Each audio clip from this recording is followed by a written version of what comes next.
શાસ્ત્રીજી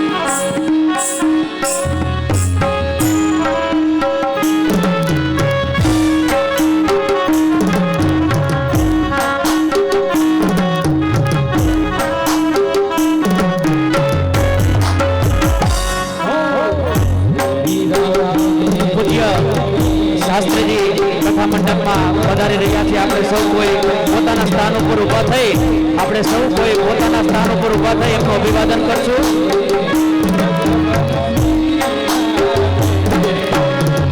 શ્રી રાધે ગોવિંદ ભજ મન શ્રી રાધે.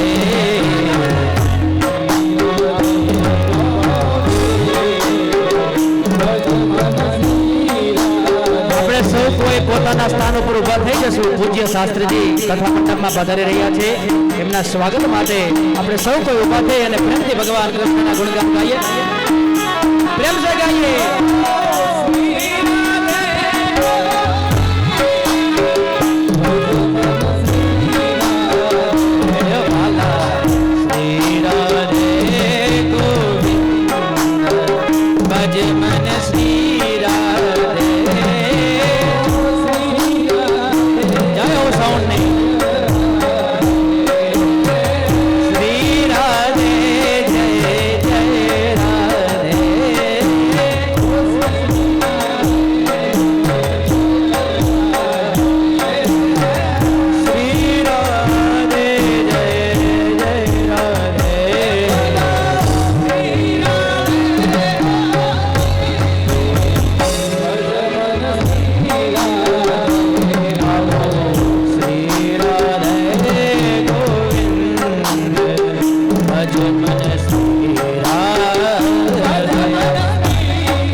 ओम हरि ओम हाल सच्चिदानंद रूपाय विश्वोत्पत्त्यादि हेतवे तापत्रय विनाशाय श्री कृष्णाय वयं नमः।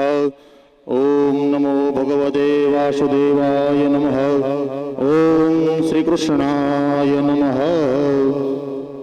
समझुबा तथा नागजी बापाना परिवार द्वारा आयोजित परम पवित्र पुण्यकारी अतीत पावनकारी आ भागीरथी भागवत गंगा જ્યારે આપણા આંગણે આવી છે, જે ભાગવત સૌના મનડાને પરમ સંતોષકારી છે અને બધાનું કલ્યાણ કરવામાં જે કુશળ છે, એ પરમાત્મા ભગવાન દ્વારકાધીશ આપણા આંગણે પધાર્યા છે અને એમાં પણ 2 દિવસની આપણે આ શ્રીમદ ભાગવત ભાગીરથી ગંગા છે પરમાત્માના ચરણોમાં આપણે અર્પણ કરી છે।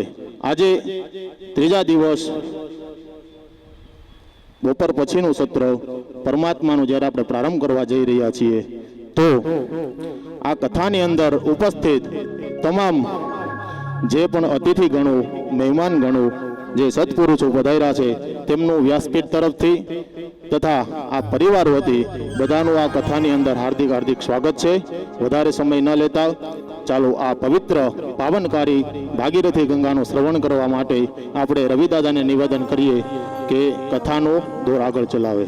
પૂજ્ય રવિદાદા।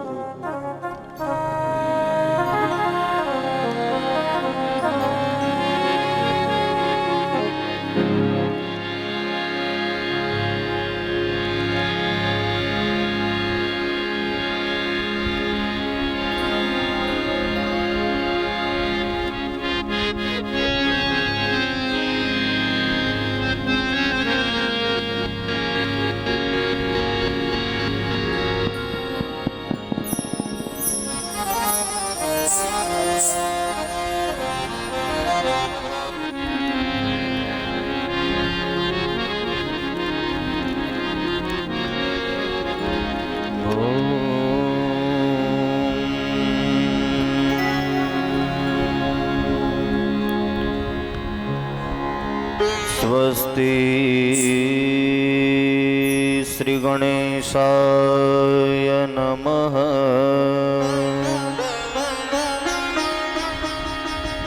श्री सरस्वत्यै नमः।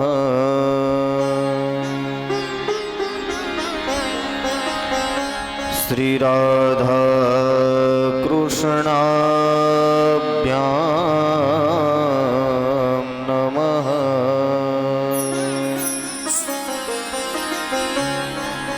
શ્રી સદગુરુ પરમાત્મને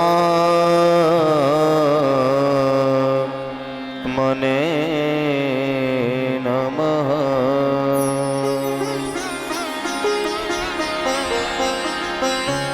ઓમ નમો ભગવતે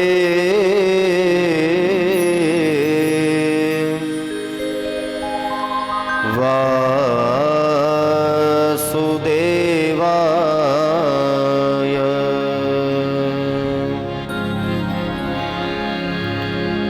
વક્રતુંડ મહાકાય સૂર્યકોટિ સમપ્રભ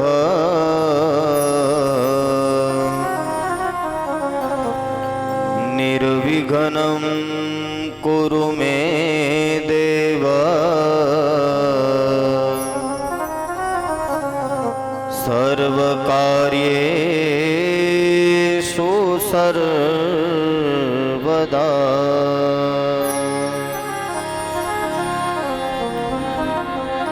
જયંતી મંગલા કાલી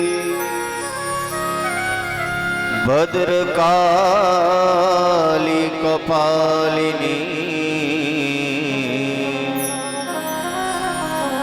દુર્ગા ક્ષમા શિવા ધાત્રી સ્વાહા સ્વધા નમોસ્તુતે.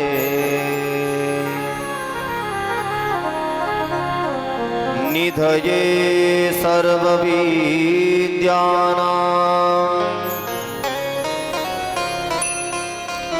ભીષજે ભવરોગિણાં ગુરવે સર્વલોકાનાં શ્રી દક્ષિણામૂર્તયે નમઃ.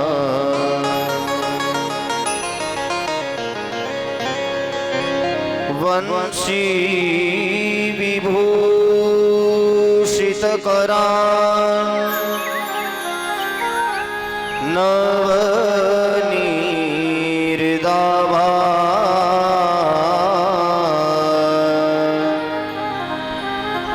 પીતાંબરાદરુણબિંબ બફલાધરોષ્ટા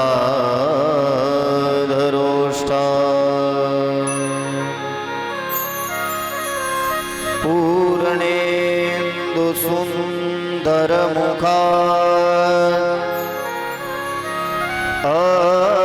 અરવિંદ નેત્રા કૃષ્ણાત પરમ કિમપિ ત્વમહં ન જાને.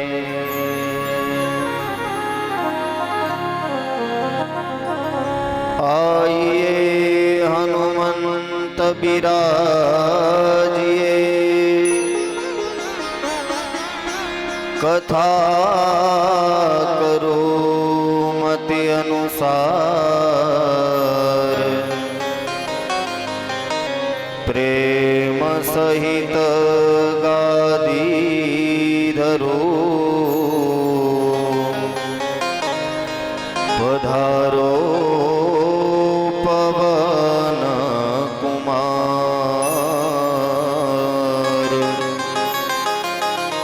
પધારો પવન કુમાર. બોલીએ શ્રી ભાગવત ભગવાન કી, દ્વારિકાધીશ કી, પિતૃનારાયણ દેવ કી, ખોડિયાર માત કી, સુરાપુરા દાદાની सत्य सनातन धर्म की। ओम उमाकांत स्मरण विधेय नमः पार्वती पतये हर हर महादेव ओम ओम ओम ओम उपस्थित દરેક શ્રોતાઓને વડીલોને માતાઓને બહેનોને વ્યાસપીઠ તરફથી તેમજ મારા તરફથી જય શ્રી કૃષ્ણ, જય દ્વારકાધીશ, જય ગુરુદેવ। આવો આ ત્રીજા દિવસની કથાની અંદર પ્રવેશ કરતા પહેલા 2 મિનિટ માટે ભગવાનનું નામ સંકીર્તન કરી મનને પવિત્ર કરી એકાગ્ર કરી અને ત્યારબાદ આ પાવન કથામાં પ્રવેશ કરીએ। આવો ભગવાનનું નામ સંકીર્તન કરીએ।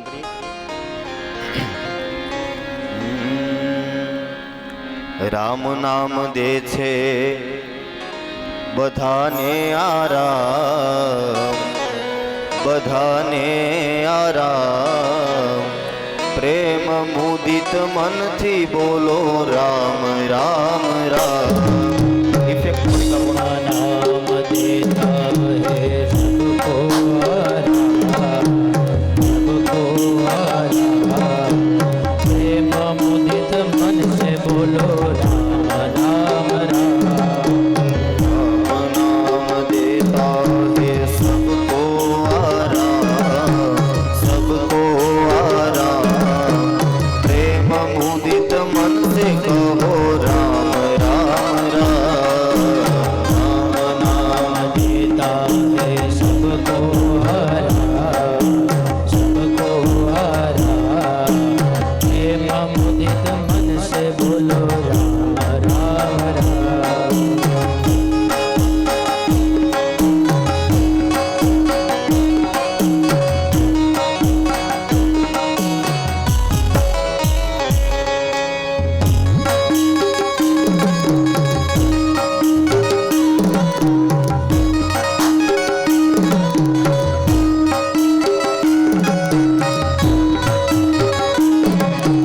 पाप कटे दुख मिटे लेत राम नाम, पाप कटे दुख मिटे लेत राम, ओ पाप कटे दुख मिटे लेत राम नाम, पाप कटे निराधार को आधार एक राम नाम, निराधार को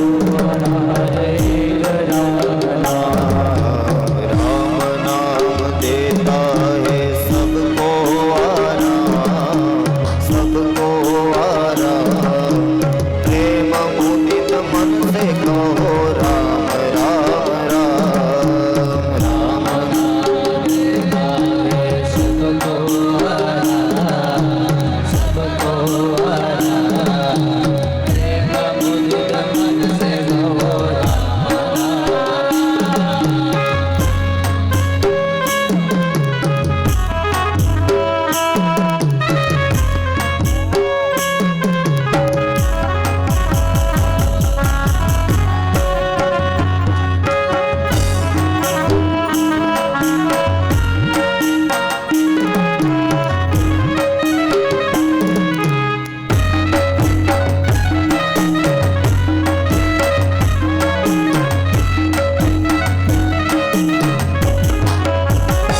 ओ परम गोप्य परम इष्ट मंत्र राम नाम, परम गोप्य परम इष्ट मंत्र राम नाम, ओ परम गोप्य परम इष्ट मंत्र राम नाम, परम गोप्य आशी मरत मुक्त करत एक राम नाम, आशी मरत मुक्त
बोलिए श्री भागवत भगवान की, द्वारिकाधीश की। ओम ओम ओम। परात्पर परब्रह्म परमात्मा सर्वज्ञेश्वर सर्वशक्तिमान सर्वनारदय માં જે સ્થિત છે, સર્વ દેશ કાળમાં જે વિદ્યમાન છે, એવા ભગવાન ભાગવતજીના ચરણોમાં વંદન કરી, સંગીતજ્ઞ વિદ્વાનો ભૂદેવોના ચરણોમાં વંદન કરી, આપ સહુના હૃદય કમળમાં બિરાજમાન પરમ ચેતનાને વંદન કરી આવો આ ભાગવત ગંગાની અંદર સ્નાન કરીએ। આ ગ્રંથ છે ને શુક દ્વારા ગવાયેલો છે। લખવા વાળા કોઈ બીજા છે અને આને પ્રસારિત કરવા વાળા પણ બીજા છે। વ્યાસજી મહારાજે આ ગ્રંથને લખ્યો છે, પણ મારાને તમારા સુધી પહોંચાડવા વાળું કોઈ હોય તો એ સુખદેવજી મહારાજ છે। ઉંદરડો બને ત્યાં સુધી આંબાના ઝાડ ઉપર ચડે નહીં। ઉંદરડો બને ત્યાં સુધી તો આંબાના ઝાડ ઉપર ચડે નહીં, પણ આ તો એ સુખદેવજીની કૃપા થઈ એટલે પોપટની। અને આપણે તો ખેડૂતો છીએ, આપણને ખબર હોય કે જે ફળમાં સૂડો ચાંચ મારે એ ફળ કેવું હોય, જે ફળની અંદર સૂડો ચાંચ મારે એ ફળ કેવું હોય, અમૃત જેવું હોય ને। એ ક્યારેક ખાટું ન નીકળે, બગડી ગયેલું ન નીકળે। એમ સુખદેવજી મહારાજે 17 પુરાણોમાં ક્યાંય ચાંચ નથી મારી, પણ એમણે આ ભાગવતમાં ચાંચ મારી છે। અને એનો ટપ ઈ જે ચાંચ સુખદેવજી મહારાજે મારી એ કેરીમાં, અને એમાંથી રસ ટપકવા લાગ્યો, અને ઈ ટપકેલો રસ છે એ તો ઉંદરડાના ભાગ્ય કે સુખદેવજી એટલે સુકે એમાં ચાંચ મારીને ઈ કેરી નીચે પડીને ઈ એના ભાગ્યમાં મળી। મારા ને તમારા જીવનનું જ આ દ્રષ્ટાંત છે સાહેબ। આપણી કોઈ એવી પરાકાષ્ઠા નથી કે મને તમને આ ભાગવત મળે, પણ આ તો એ સુખદેવજી જેવા મહાપુરુષે આમાં ચાંચ મારી અને મને ને તમને આ ગ્રંથ મળ્યો છે। આપણા પુરાણો છે એટલે હું વખાણ નથી કરતો, પણ બ્રહ્માજીએ સત્ય લોકમાં તુલા બાંધીને બધા જ સાધનોને તોલ્યા છે, અને એમાં ભાગવત છે બધાથી વજનદાર થયું છે। અને એક માત્ર ને માત્ર કોઈ પણ દેવી દેવતાઓને તમે ભજો ને તમે એની જેવા થઈ જાઓ। માતાજીને ભજતો હોય એનામાં માતૃત્વ આવવા લાગે, તમે એને જોઈને કહી દો કે આ માતાજીનો ઉપાસક છે, કારણ કે એનામાં માતૃત્વ હોય। સ્વામી રામકૃષ્ણ પરમહંસ છે એ મહાકાળીની ઉપાસના કરતા, અને એટલી પરાકાષ્ઠાએ એમણે ઉપાસના કરી કે એક સમય એવો આવ્યો કે પુરુષ હોવા છતાં એમની છાતીમાંથી દૂધ સ્રવતું હતું સાહેબ। તમે વિચાર તો કરી લો, પુરુષ હોવા છતાં તમે જેના ગુણગાન ગાઓ, તમે જેમની પાસે રહ્યો, તમે એના જેવા થઈ જાઓ। આપણી પેલી કહેવત છે ને, કાળિયા ભેગો ધોળિયો બાંધે, પણ વાહન નો આવે તો હાન તો આવે જ, હે ને? જેનું આપણે અનુસરણ કરતા હોઈએ આપણે એની જેવા થઈ જઈએ છીએ। ઉદ્ધવ જ્યારે જ્ઞાનની પ્રાપ્તિ હેતુથી ભગવાને ઉદ્ધવને કીધું કે તું એકવાર ગોકુળમાં જઈ આવ, એટલે તને ખબર પડે પ્રેમ કોને કહેવાય। ભગવાન ઝરૂખામાં ઉભા ઉભા રડતા હોય કે મને મારું ગોકુળ યાદ આવે છે।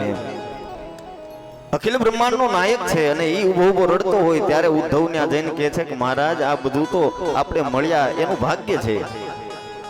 જ્યાં સુધી સમય હોય ત્યાં સુધી સાથે રહેવાનું હોય, સમય પૂરો થાય એટલે આપણે બધાને જવાનું છે। તમે કૃષ્ણસ્તુ સ્વયં ભગવાન, તું તો સાક્ષાત પરમાત્મા છો અને તું રડે છે, આ માયામાં તું પણ ફસાઈ ગયો એમ। એટલે ત્યારે ભગવાન કહે છે કે તમે એકવાર જાઓ તો ખરા, ગોકુળમાં જઈને જુઓ ત્યારે ઉદ્ધવ જ્યારે મારે કહેવાનું તાત્પર્ય એ છે કે ઉદ્ધવ જ્યારે રથ લઈને જાય ને ત્યારે ગોપીઓ દૂરથી જોવે ને તો એને સાક્ષાત કનૈયો આવતો હોય ને એવું લાગતું હતું, કારણ કે ઉદ્ધવ છે એ ભગવાનનો પ્રિય સખા છે, એમની સાથે જ રહેતો, એટલે એમની સાથે રહેવાથી એના વસ્ત્ર આભૂષણ એમનું રૂપ બધું જ કનૈયા જેવું થઈ ગયેલું. આપણે જેની ઉપાસના કરીએ, જેના શરણમાં રહીએ ને આપણે એના જેવા થઈએ છીએ. રામકૃષ્ણ પરમહંસે જ્યારે હનુમાનજી મહારાજની ઉપાસના કરી ત્યારે સંતોના મુખેથી મેં સાંભળ્યું છે, એમ કે છે કે રામકૃષ્ણ પરમહંસને પૂંછડી ફૂટવા લાગી હતી. એની ઉપાસના એટલી પરાકાષ્ઠા એ હતી. પૂંછડી છે ને એ વિહંગાવલોકન છે. આમ તો રાવણની મૂછ અને હનુમાનજીની પૂંછ. કાલે જ માયાભાઈએ વાત કરી, માયાભાઈએ કાલે ખૂબ વાત સારી કરી કે એક જગ્યાએ હનુમાનજી તો આગળ ફળ ખાતા હતા પણ પૂંછડી વાહે એનું કામ કરતી હતી, પકડી પકડીને પછાડે.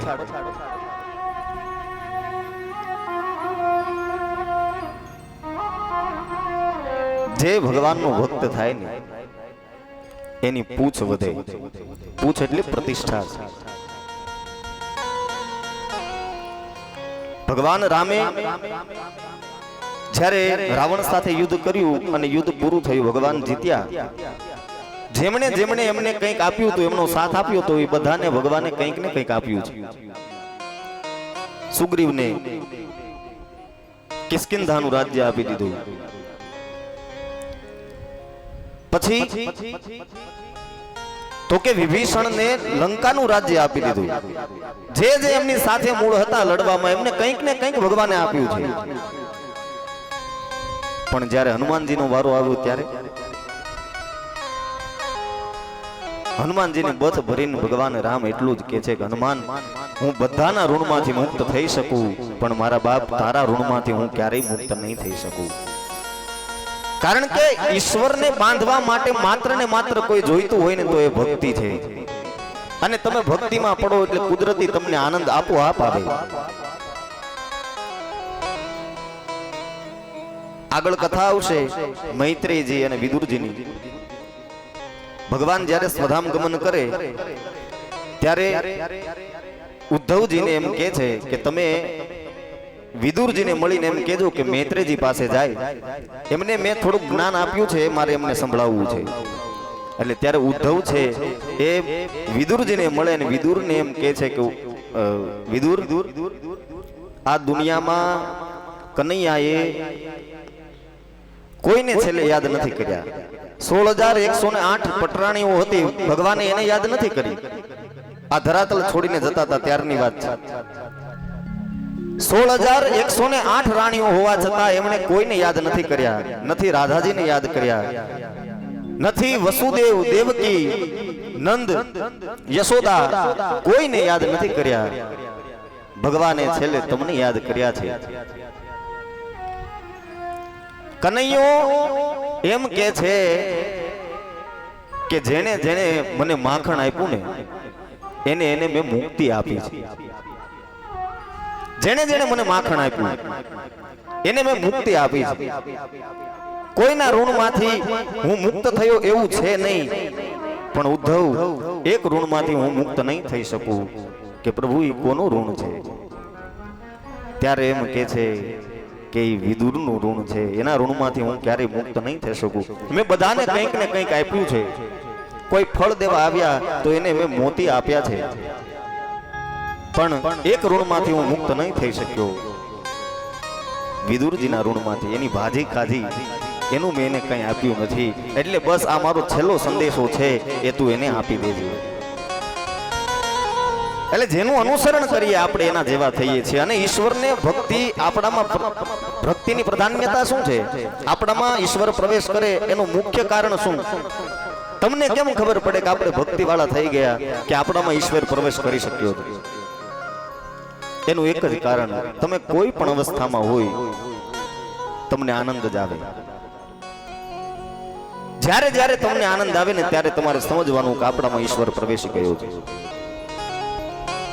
કારણ કે આનંદ એ પરમાત્માનું સ્વરૂપ છે. જ્યારે જ્યારે મને તમને આનંદ મળે ત્યારે ત્યારે ઈશ્વર મારા ને તમારા અંદર પ્રવેશિત થાય છે અને આપણે એ આનંદને બહાર શોધતા ફરીએ છીએ. તકલીફ એ છે, કચ્છમાં એક જંગલની અંદર નાનું એવું હનુમાનજી મહારાજનું મંદિર, અને એ મંદિરમાં આમ તો કોઈ પૂજા કરતું નહોતું, એ બંધ પડ્યું હતું ને એક દિગંબર ત્યાં આવે છે અને એ હનુમાનજી મહારાજનું મંદિર જોઈ અને ત્યાં એમને ઝૂંપડી બનાવી અને પછી હનુમાનજીની પૂજા કરવા લાગ્યું. એક દિવસ એ ગામનો ગોવાળ હોય એ પોતાની ગાયો લઈ અને ચરાવવા જતો હોય, એમાં એમની નજર પડે સંત ઉપર.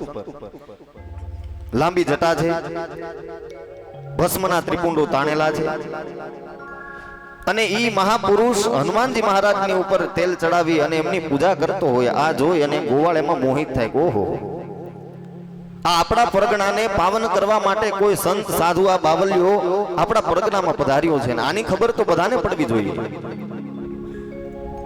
એટલે ગામમાં જઈ અને વાત કરે કે ભાઈ આપણા જંગલમાં એક સાધુ મહાત્મા પધાર્યા છે, ખૂબ તેજસ્વી છે, એના દર્શન કર્યા જેવા છે. એટલે ગામના લોકોને એમ થયું કે ચાલો આપણે દર્શન કરવા જઈએ. તો એમાં સારા વ્યક્તિઓ 5 હતા, એ ગયા અને મહારાજના દર્શન કરવા જાય. ધીમે ધીમે ગામ આખું જવા લાગ્યું. હવે ઈ મહારાજ છે એની પાસે હતું કાંઈ નહીં, ક્યાંકથી આવે તો જમવાનું, નહીતર ભગવાનનું ભજન કરવાનું. પછી તો લોકો ચાલુ થઈ ગયા એટલે તેલ ચડાવવાનું ચાલુ થયું હનુમાનજીને. હવે સંત શું કરે, જે વાહિની કરી હોય ને તેલ જે બહાર નીકળે મંદિરમાંથી, ત્યાં એક તપેલી રાખી દે. એ તપેલી રાખે ને એમાં તેલ પડે. સાંજે જેટલા ભક્તો આવે એ બધાને એ તેલમાંથી ભજીયા કરીને ખવડાવે. આ એનો આનંદ. એ તેલમાંથી જ એને ભજીયા કરીને ખવડાવી દે. એક દિવસ ત્યાંના ગ્રામજનો એમ કીધું કે મહારાજ એટલા બધા ભક્તો તમારે ત્યાં આવે છે, તમે આ કઈક વ્યવસ્થા કરો ને, તો અહીંયા આપણે ગાયો રાખીએ, બધું કરીએ. એમ દુનિયામાં કેવા કેવા મંદિરો છે મહારાજ, તમે આ જગ્યા માટે કંઈક કરો. હવે અત્યાર સુધી આ બાવલિયાએ કોઈ દી કઈ એવું વિચાર્યું નહોતું. ઈ તો આનંદ સંત ફકીર કરે. પોતાનામાં જ મસ્ત રહેવા વાળો માણસ એ સાધુ બાવલિયો, અને એને માયા લાગી કે નહીં કે છે તો સાચું. અત્યારે કે મહાપુરુષો છે એ સારી સારી ગાડીઓમાં ફરે છે, તો તમે પણ લઈ શકો, તમે સારા સારા મકાન કરી શકો, તમે પણ બધી જ વ્યવસ્થાઓને સુખ સંપત્તિઓ ભોગવી શકો. મેલે में अकेला और अकेले में मेला. ઈ બાવલીઓ એમ રહેતો હતો, પણ આ લોકો એને માયા લગાડી દીધી. એટલે એના ગુરુ પાસે ગયો, મહારાજ મારે આશ્રમ વિકસિત કરવો છે, એટલે તમે કંઈક ફંડ આપો તો કરીએ. મહારાજ એવો દુખી કે આ દુનિયામાં કોઈ નથી. હવે જે પોતાનામાં જ આનંદમાં રહેતો હતો એ બીજાએ કીધું એટલે એને એમ થયું મહારાજ એવું દુખી કોઈ નથી, મારે કઈ વ્યવસ્થાઓ જ નથી. એટલે એના ગુરુ છે એ પ્રબળ હતા. એમણે એક લેટર આપ્યું અને એમાં કીધું કે આમાં જે સુખીમાં સુખી માણસ હોય ને એની તું સહી લેતો આવ. જે સુખીમાં સુખી માણસ હોય એની તું એકવાર સહી લઈને આવ, પછી તું જે કે તને હું આપી દઈશ. એટલે મહારાજ છે ફરીવાર કચ્છમાં આવે અને ગામમાં જાય તો નગર શેઠને મળે. નગર શેઠ જેવો સુખી તો કોઈ નથી. એટલે એમની પાસે જઈને વિનંતી કરે કે મહારાજ આ એક મારા ગુરુજીએ પત્ર આપ્યો છે ને એમાં તમારી ખાલી સહી જોઈએ છે. કે કેમ સહી શું કામ જોઈએ છે? કે કઈ નહીં, સુખીમાં સુખી માણસ આ ધરાતલ ઉપર તો મને અત્યારે તમે દેખાવ છો, અને તમે જો આમાં સહી કરી દો તો મને આશ્રમની બધી જ સુખ સુવિધાઓ મળે. એટલે એ નગર શેઠે કીધું કે તમને જો આશ્રમની સુવિધાઓ મળતી હોય તો હું કરી દઉં, એમાં ના નહીં, પણ હું સુખી નથી. કે શું વાત કરો છો મહારાજ, તમે સુખી નથી શેઠ? કે હા હું સુખી નથી ભાઈ. આ દુનિયામાં કોઈ એવો વ્યક્તિ નથી કે જેને દુઃખ ન હોય. એ શેઠે ના પાડી દીધી કે હું સુખી નથી. પણ તારે જો સુખનું સરનામું જોતું હોય તો આપણા રાજા પાસે વયો જા. આપણા રાજાથી વિશેષ આ દુનિયામાં કોણ સુખી હોય? એટલે સાધુએ વિચાર કર્યો કે સાચી વાત છે. રાજા તો બહાર નીકળે ત્યારે એનો પ્રોટોકોલ એવો હોય, એનો રથ એવો હોય, એમનો આનંદ એવો હોય આ ભોગ વૃત્તિઓ એની એવી હોય બધી. એટલે એ સાધુ છે એ પેલો કાગળ લઈ અને એ સંત એ મહારાજ પાસે જાય, મહારાજને વાત કરે, એમને વંદન કરે અને પછી મહારાજના મહેલની અંદર એમને પ્રવેશ મળે. હવે એ બરોબર મહેલમાં ગયા ને એટલે એક દિવાલ ઉપર ચીઠીઓ લગાડેલી હોય. એ ચીઠીઓ એ સંત જોવે છે. ત્યાં બેઠા મહારાજ ત્યાં પધારે અને એમને વંદન કરીને પોતાની વાત કહે છે, પોતાનો મનોરથ કહે છે કે મહારાજ તમારું એક કામ પડ્યું છે અને એવું કામ છે કે તમે જ કરી શકો એમ છો, આ દુનિયામાં બીજું કોઈ ન કરી શકે. એટલે મહારાજે કીધું કે મહારાજ શું કામ છે મારું? કે કઈ નહીં મહારાજ, એક તમારી સહી જોઈએ છે કે તમે એક સહી કરી દો તો મારો આશ્રમ છે વિકસિત થાય. એટલે મહારાજે કીધું કે લાવો સહી કરી આપું, પણ એક શરત છે. કે શું? મારા ગુરુએ એમ કીધું છે કે આ જીવનમાં સુખી માણસ હોય ને તો એની સહી લઈને આવ. એટલે તમે સુખી છો, મેં તમારું આ 3 દિવસનું દિનચર્યા જોયું. 3 દિવસમાં તમે કેવી રીતે રહ્યો છો, તમે બહાર કઈ રીતે નીકળો છો, એ બધું જ હું જોઉં છું. 4 જણાઓ તમારી સેવાઓમાં હોય, એક જણો તમને પંખાથી હવા નાખતો હોય, એક તમારા પગ દબાવતો હોય.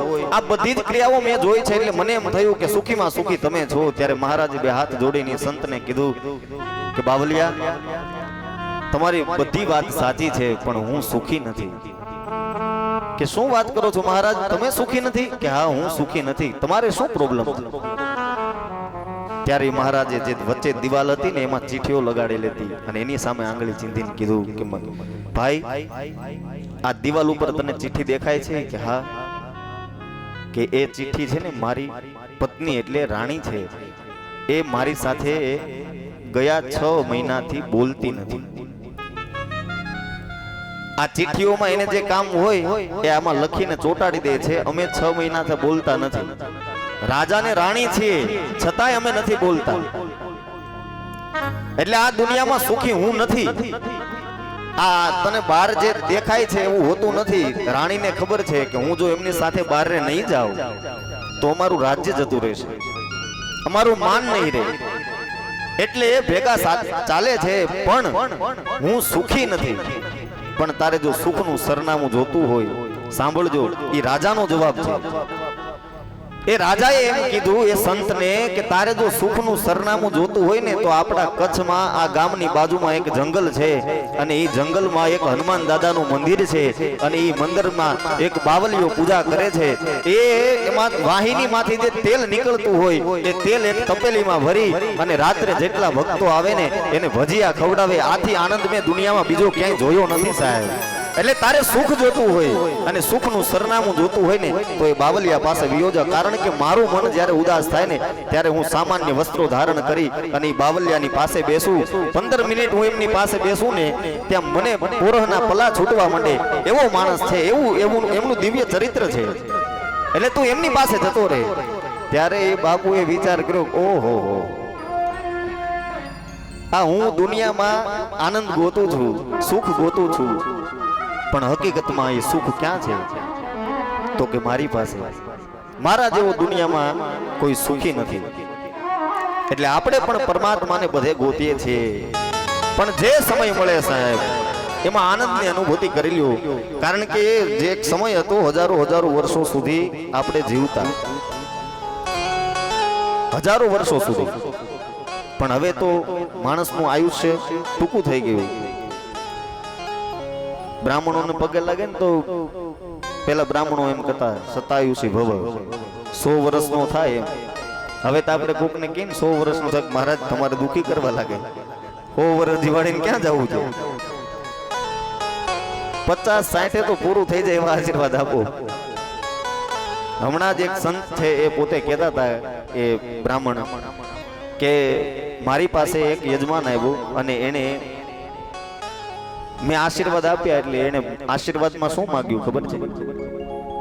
કે દાદા એવા આશીર્વાદ આપો કે મને એટેક આવે ને હું જતો રહું. મને એટેક આવે અને હું જતો રહું એવા આશીર્વાદ આપો. એટલે દાદાએ કીધું કે અરે ભાઈ, એટેકના આશીર્વાદ થોડા અમારાથી અપાય. એમ કે નહીં દાદા, હું તમને વંદન કરીને પ્રાર્થના કરું છું કે એવા જ આશીર્વાદ આપો. પણ એનું કારણ શું? ત્યારે એ ભાઈએ પોતાની લાગણીઓ વ્યક્ત કરી. એ ભૂદેવની પાસે, એ બ્રાહ્મણની પાસે પોતાની લાગણી વ્યક્ત કરીને કીધું કે મહારાજ, મારે 4 દીકરા છે, પણ 4 માંથી એક પણ મને સાચવતો નથી. એને જે પ્રોપર્ટી જોઈતી હતી, મેં આખી જિંદગી જે ભેગું કર્યું ને એ બધું મેં એના નામે કરી દીધું. અત્યારે જે ઘરમાં રહું છું એ ઘર પણ મેં એના નામે કરી આપ્યું. હમણાં જ થોડાક સમય પહેલા મારી પત્ની છે એ મૃત્યુ પામી. 6 મહિના સુધી એ ખાટલામાં જ રહી અને એ ખાટલામાં સેવા કરવા વાળું કોઈ નહોતું. એટલે મારી પત્નીની સેવા મેં કરી. પત્ની છે એમના વરથારની સેવા કરે, પણ અહીંયા ઊંધું છે મહારાજ. 4 દીકરાઓ હોવા છતાં મારી પત્નીની સેવા મેં કરી છે. એટલે હવે હું તમારી પાસે માંગુ છું ને એનું કારણ છે કે મારી સેવા કોણ કરશે? એ તો જતી રહી, હવે મારી પાછળ કોઈ છે નહીં, મારી સેવા કોણ કરશે? એટલે આ આપણી કરુણતા છે સાહેબ. કોઈ કઈ બોલે ને તો જતું કરી દો. ભેગા રહેવામાં જે મજા છે ને એ જુદા રહેવામાં નથી સાહેબ. આ જગતમાં મૌન વગરનું સુખ નથી. જ્યારે એવું થાય ને તો મૌન થઈ જવું. ભગવાને કનૈયાએ લીલાઓ કરી છે ને એનું રહસ્ય જ છે. તૃણાવર્ત નામનો દૈત્ય છે, એને ભગવાને માર્યો. તો તૃણાવર્ત એટલે શું થાય? તૃણમ આવર્તયતિ ઇતિ તૃણાવર્ત. જે તણકલું પણ ન રહેવા દે એને તૃણાવર્ત કહેવાય. તણકલું ન રહેવા દે એનું કારણ એ મુહાવરો છે. આમાં કથા એ છે કે તમને ક્રોધ આવે ને તો એ ક્રોધને જીતવો કેમ એ ભગવાન તમને શીખવાડે. એ ક્રોધને મારવો કેમ એ મને તમને ભગવાન શીખવાડે છે. નાનું બાળક હોય ને તમે જોજો ક્યારેક એને ક્રોધ આવે ને એટલે બંને મુઠ્ઠી આમ ભીડી જાય અને દાંત છે એને આમ પેલું દબાવી અને પછી આમ કરે ને ત્યારે જ એને ક્રોધ ઉતરે. નાનું બાળક તમે જોઈ લેજો, જ્યારે ક્રોધમાં આવે ત્યારે બંને હાથની મુઠ્ઠીઓ આમ ભેગી કરી દે અને પછી દાંતને પેલું કરી અને આમ એકવાર ઝાટકો મારે ને પછી જ એનો ક્રોધ ઉતરે. એ મને તમને શીખવાડે છે ક્રોધ જ્યારે આવે ને ત્યારે બધી ઇન્દ્રિયો સંયમમાં લઈ લો. કારણ કે ક્રોધ એક એવી વસ્તુ છે કે સામે કોણ છે એ ભૂલાવી દે. ક્રોધમાં આપણે ગમે એને કંઈ પણ કહી દઈએ. પતિ પત્ની બાંધ્યા હોય પછી કે તમારા ઘરે આવે 2 બાપની હોય કે સાંજે પાછા ભેગા ને ભેગા જ હોય. પણ એ ક્રોધને જીતવા માટે છે ઈશ્વરે આ બધી લીલાઓ છે ને એમનું કાંઈક ને કંઈક તાત્પર્ય છે સાહેબ. ભગવાને માત્ર ખાલી લીલા કરે એવું નથી, પણ મને તમને આ જીવનમાં જીવવું કેમ એ શીખવાડ્યું છે. એટલે એ પરમાત્માને ઓળખવા માટે આપણે મહાત્મ્યની કાલે કથા કરી અને એ મહાત્મ્યની કથામાં મને તમને એ ખબર પડી કે ભગવાન કેવો છે, ભગવાન કોણ છે. કારણ કે એક બેનને હાલ્યા જતા હોય ને એમાં વીંટી જડે, મોતીવાળી. એ વીંટી લઈને ઘરે આવે, એમને જોયું તો એમને ખબર ન પડી એટલે એમને વીંટી છે એમને દીકરીઓને આપી દીધી. દીકરીઓ પાંચીકે રમતી હોય. હવે તો પાંચીકા ગયા જે માતાજી આવે. હવે મોબાઈલ આવી ગયા એટલે બને ત્યાં સુધી બધી રમતો જતી રહી છે.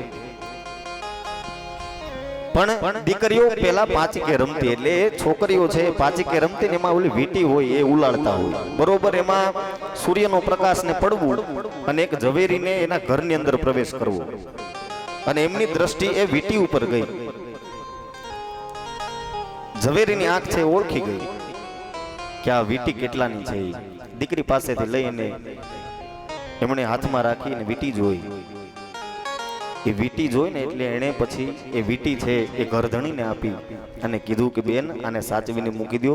આ વીંટીની કિંમત કરોડો રૂપિયાની છે. આ સોનાની વીંટી છે અને આમાં જે નંગ છે એ કરોડો રૂપિયાનો છે. હવે એ બેની વીંટી છોકરીને